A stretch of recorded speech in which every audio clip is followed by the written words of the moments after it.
We recently covered the perplexing, yet little shared ancient artifact which can be found at the ancient site of Patara. We covered the fact that some of the inventions accredited to the Romans within the modern day may have been borrowed concepts with origins located far within our distant past. As with the supposed ancient Egyptian sites on the Giza Plateau, many ancient ruins contain megalithic blocks whose movement into position not only evades modern explanation, but lacks any detailed recording of the mammoth task by any of these so-called culprits for constructions. Rather, it seems a worldwide conspiracy has occurred. It is well known that history is written by the victor. Maybe this is a fitting explanation for the academic ignorance witnessed on a daily basis. Perhaps it's laziness on the part of academics, put with the task of explaining these sites? Or perhaps, as we have detailed on many occasions, a covert effort to occult the truth from modern society. Our claim is not made lightly, but upon the witnessing of talented individuals having their careers and future opportunities crushed at the hands of those who fund, and therefore steer academic study in the directions of their pleasure. The stolen artifacts which tell of this story, the vast documented efforts of the many organizations around the world, tasked or rather funded to gather, pillage, or steal all such items, merely to paint a picture they are told to. But the truth remains, human history is far more interesting than you have been led to believe. But be warned, paradigm destruction can often be distressing. In the popularly regurgitated marketed phrase, Roman columns, after being presented with the following evidence, may begin to feel more like programming than historically truth. The Baalbek Trilithon, a group of 3 horizontally lying stones which form part of the podium of the Roman Jupiter temple of Baalbek, Lebanon. Numerous archaeological expeditions have gone to the site, starting in the 19th century, primarily German and French groups, and research continued into the 20th century. Each of these stones is 70 feet long, 14 feet high, and 10 feet thick, weighing around 800 tons each. And conveniently, each of these modern academic studies concluded the same thing, completely absent of any explanation as to their placement. The entire foundation of this ancient structure is unexplainable, with a number of stones weighing over 350 tons, thus indicative of lost knowledge, not modern architecture. It should seem obvious that to declare otherwise would be foolish, yet this is what's witnessed all over the earth every day. And we are yet to mention the world-famous, yet equally perplexing Stone of the Pregnant Woman, also at Baalbek, and weighing in at an astonishing 1,000 tons. As Yuri Mruzek put it, quote, "In 27 BC, the Roman Emperor Augustus supposedly took the unfathomable decision to build in the middle of nowhere the grandest and mightiest temple of antiquity, having no obvious reasons for selecting Baalbek as the temple's building site. The much greater erosion of the big Baalbek blocks qualifies as material proof of their much greater age." End quote. It seems that, as we suspected, the evidence is mounting to support the far more logical claim that an advanced lost civilization's heritage has been stolen by different, more modern civilization all over the world. A great civilization did once flourish here on Earth, one which has been actively suppressed, stolen from, exploited, and hidden for far too long. Thanks for watching, guys, and until next time, take care. There are many astonishing ancient ruins which can be found throughout India. Ancient temples or caverns, often carved into giant boulders or directly out of the bedrock of Earth itself. Many of these ruins drenched in exquisite artwork, carvings created with such vision and accuracy that they boggle the minds of all who attempt to explain the methodology of their creator. We have covered a number of sites within India in the past, many of them so precise in their finish that they could have seemingly only been created using precision stone-cutting technology. And our next site of interest is of no exception. Located in the northern part of the state of Karnataka in South India, the village of Hampi has some extremely captivating ruins. Dotted with large boulders, the site is also home to some extremely puzzling relics, one of which is the ancient chariot, clearly a depiction of a once astonishing creation. The cart itself was not only clearly massive, but was pulled with elephants rather than horses. Clearly indicative of a highly capable group, this incredible chariot is one amongst an array of marvelously preserved architectural artifacts. most of which display a level of refinement created with such precision that modern man could only replicate such feats using machines, something modern academia claims has only ever been utilized by our own modern civilization. Thus, an explanation as to how the site, or indeed its smorgasbord of ancient precision-made stoneworks were made, eludes us to this day. And we hypothesize that the reason for this is due to mainstream historians' reluctance to consider what these ruins clearly indicate: that they were once the work of a civilization that was not only highly advanced, but utilized stone-cutting technologies, methods of transportation, lifting and placement that rival even that of today's architectural capabilities. How can one peer upon such sites as that of Hampi, or indeed others, Pumapunku, Giza, Petra, etc., sites created with such accuracy that to suggest they were created with soft metal tools or with the use of primitive measuring equipment is simply absurd. Furthermore, none of these ruins would be possible simply with the use of the human eye. The only logical explanation is that just like that of modern-day stonework, the stones were indeed machined, cut to such a high quality using precision tools, only then were they placed where they lay today. Hampi was predictably re-inhabited by ancestors based within permitted timelines, once being the capital of a previous Indian empire. What's intriguing about the site, however, is the mysterious, seemingly untouched boulders which dot its grounds.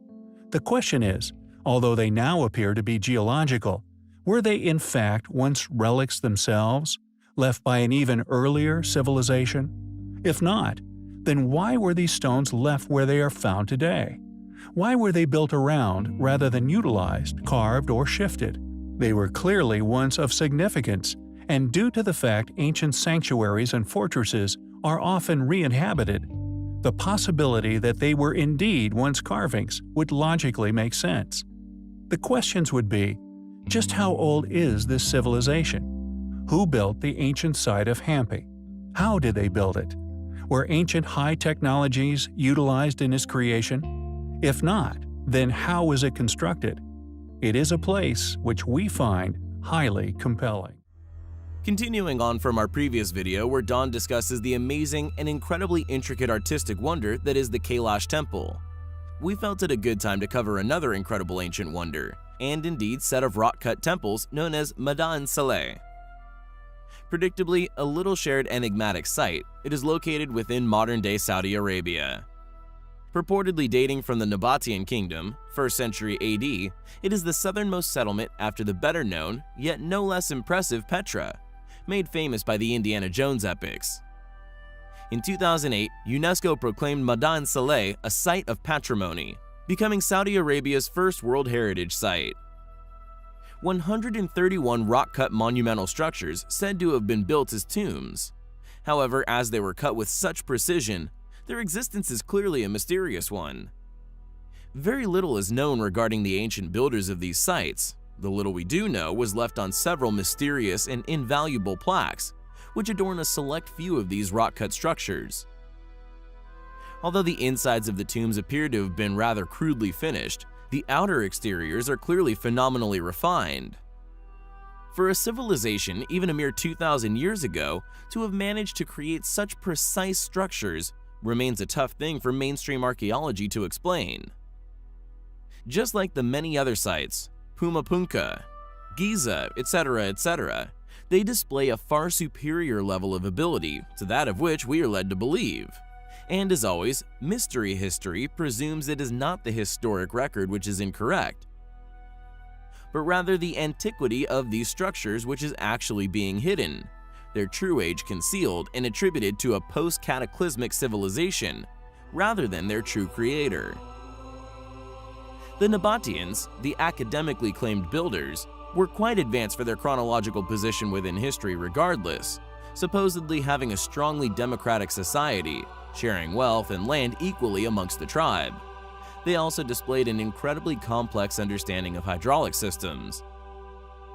The name Madain Saleh, or the city of Salih, is also interestingly associated with a very ancient prophet, which is also connected to an ancient tribe known as the tribe of Tamud. Saleh is also the equivalent to a very ancient figure mentioned within the Hebrew Bible, the tribe of Tamud, said to be the descendants of the biblical Noah. However, the Tamud were also said to have become very corrupt, materialistic, and stopped believing in God. According to the accounts, this is when God sent Prophet Saleh to warn them that if they would continue in that way, they would be destroyed, a prophecy which eventually came true. To this day, the remains of the ancient sites are considered by some to be cursed. What do you think regarding the rock-cut tombs of Mada and Saleh? Remnants left by a culture some 2,000 years ago with the use of copper and stone tools? Or structures left by a far more advanced, far more capable ancient people, whose entire existence is attributed to others, subsequently concealing it here upon our planet? Thanks for watching, guys, and until next time, take care. We have, in the past, explored the incredible discovery of the mythological animal sculptures of Persepolis, now known as the Lamassu. We detailed the difficulty involved in transporting just a single example of one to London a mere century ago. Yet, it would seem a similar situation seemingly also occurred at the ancient site of Amathus, one in which the French quietly endured and restrictively documented. Located east of Agios Tychonis, next to Limassol in southern Cyprus, strategically commanding a stunning view of the surrounding Mediterranean landscape. The main acropolis of Amathus, sitting just out of reach of the tourist track, atop the hill above. This location served also as an additional natural fortification for the site and its ancient observatory. Impressive discoveries have been made at the ruin, including ancient basins, vases, and various other utensils used by past inhabitants of varying eras. Atop the hill were two giant vases decorating the entrance to the main temple, one once dedicated to the god of love Aphrodite, each of which being 1.85 meters tall and weighing an immense 14 tons each. One of which being stolen by the French, specifically architect Edmond de Thouet, during the Ottoman occupation of Cyprus, supposedly given permission to take it away to his country. It now rests in the Louvre Museum in Paris. His documentation of this ordeal, we feel, is a revealing insight into the clear prohibition from exposing the astonishing capabilities of ancient civilizational capability. He reservedly wrote of the ordeal of getting it back to Paris in his diary. Quote, "Our last day was dedicated to Amathus, the only sanctuary of Aphrodite that we visited. There, we found two huge stone vases, 3.4 meters in diameter. I could not figure out the amount that was buried in the ground, and only a measure of the artifact which was sticking out. I thought if I managed to get it out of there and to convey it into the sea, it will be my biggest achievement. I will begin to study the ways and mechanisms needed to achieve this and to have it transferred. This will create a big impression in the Louvre." End quote. Who made these vases, or indeed the Acropolis itself? They were clearly astonishing vases, having existed to this day and beyond, and along with their sheer weight, we undoubtedly find them highly compelling.